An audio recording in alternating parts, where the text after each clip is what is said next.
Welcome back. We are looking at U.S.-China trade this morning. New U.S. tariffs are now in effect. They went into effect September 1, charging a 15% tax on $112 billion worth of Chinese imports. Those imports include chocolate, beef, cheese, a lot more coming into the country from China. A spokesperson for the Chinese Commerce Ministry now says China will sue the United States over these tariffs through the World Trade Organization. Joining us right now is China Beige Book CEO Leland Miller. And Leland, it's great to have you. Thanks so much for being here. Thank you. And we want to ask you about China's economy, but first, your thoughts on this lawsuit through the World Trade Organization.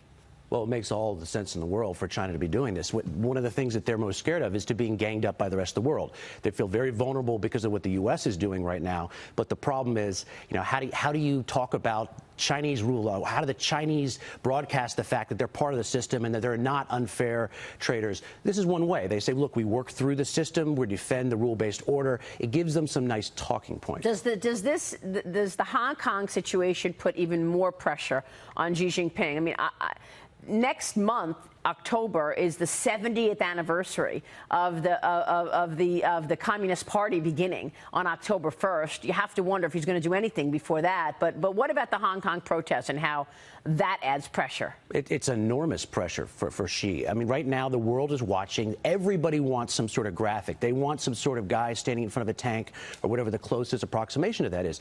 And the major problem you have right now is that you have millions of people in the street. You have police who are reacting to them. You're going to have images. It's very, very sensitive for China right now because you have the trade war, you have Hong Kong, you have all these other issues. It's very sensitive time for Beijing. What do the people of Hong Kong want? This started out as a protest against a specific extradition law, but it's become much bigger than that. What do you think they want from the Chinese government here?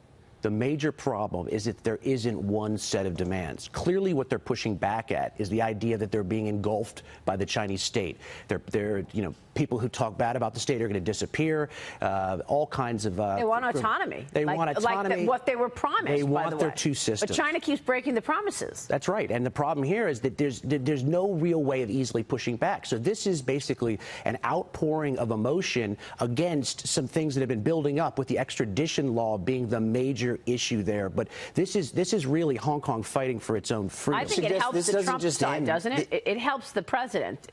It does. Well, it's just more pressure on Xi Jinping. It is additional pressure on Xi. Now, that can work both ways. Now, if Xi's trying to go out on a limb and say, hey, do we trust the White House to do this or that in return for some commitments we're going to make, then it makes it very difficult, too. So it could go both ways. And let me just say that the breaking news this morning is that China's Commerce Ministry says it has the right to declare a state of emergency. So China says it has the right to declare a state of emergency in Hong Kong. Does that change anything from your standpoint? This just happened this morning.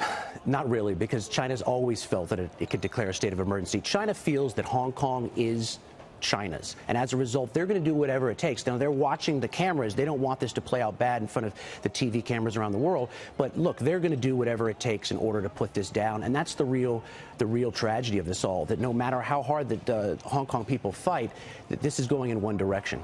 But in the world, one of the places that you could always count on for stability was Hong Kong. It was a trading port way back. Now it's a financial hub. Now it's very unstable. Look at the images that are on the screen. Does China concern himself with the fact that Hong Kong is important to that part of the world as being a port of entry for commerce? How about the whole world? Right. It's a financial global hub. Right. It's a huge issue. You got New York. And what message does it send to Taiwan? Hey, we're going to give you your two systems. We're going to pull it back. This is a major problem that Xi didn't need, particularly, as you said, before the 70th anniversary of the PRC. So, everything is hitting the Chinese right now. I can't imagine being a fly on the wall for Beidai He last month when the leadership met. The administration, I think it was a couple of weeks ago, said if we were to see any violence on the part of the Chinese government, there's absolutely no chance of a deal between the U.S. and China. Right? So, I mean, the U.S. is watching what the Chinese government does in Hong Kong very closely. They are, but here's where the Chinese have a bit of a pass. A lot of what is happening right now is done by the People's Armed Police, sometimes acting as Hong Kong policemen. The Chinese have been preparing for this for years and years and years. So you're unlikely to see the type of army action. You're not going to have tanks rolling over the border and shutting down the streets. You're going to have more of police action.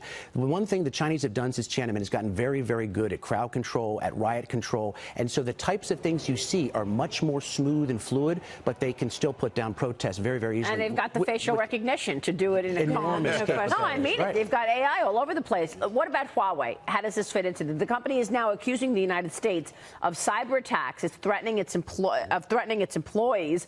Huawei detailing the allegations in a new release, a press release, where it also denied stealing smartphone camera technology. It's still denying stealing any intellectual property. Well, that's one major concern, is that lost amidst all these other major issues, Hong Kong and trade, is that Huawei is going to get a free pass on this. Now, Huawei has been a very bad actor for a very long time, and right now they're under siege. Right now, the Commerce Department has the ability to basically stop most commercial relationships with the United States under the entity list and under some more dramatic things, a denial order, for instance, it could do. This could get lost in a trade deal, and that would be a major problem, because Huawei is basically the tip of the Chinese sword in terms of 5G. It's probably its most important state champion. This is something that shouldn't fall under the radar, despite how many big things are happening right now. Real quickly, how's the Chinese economy holding up? You do these surveys. Yeah, I'm glad Tell you us asked what's that. going on. Absolutely. Right. Well, we had some flash data that came out a few days ago, and our data show the economy is in much more difficult shape than I think the most recent public data. We have not shown this deterioration all through 2019. There's been very strong credit support that the Chinese aren't actually talking about that much. But even in the third quarter, things are now getting worse. So they're going to hit the U.S.?